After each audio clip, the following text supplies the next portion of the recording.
Млечният път е не само нашият дом, но и един от най-забележителните обекти в космоса.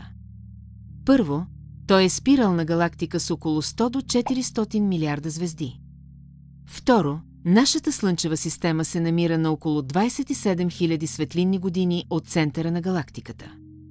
Трето, Млечният път е част от група галактики, наречена местна група, която включва и Андромеда.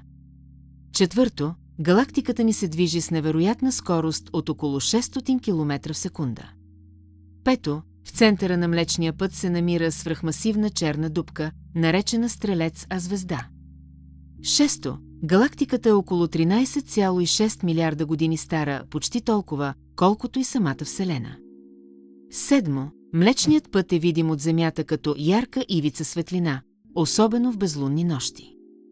Осмо, той съдържа огромно количество тъмен материал, който не можем да видим, но който оказва влияние върху движението на звездите. Девето, всяка година нашата галактика поглъща малки галактики, което я прави динамична и променяща се. И накрая, десето, учените смятат, че в Млечния път може да има милиарди планети, които биха могли да поддържат живот. Всяко от тези факти ни напомня колко малки сме в безкрайността на космоса.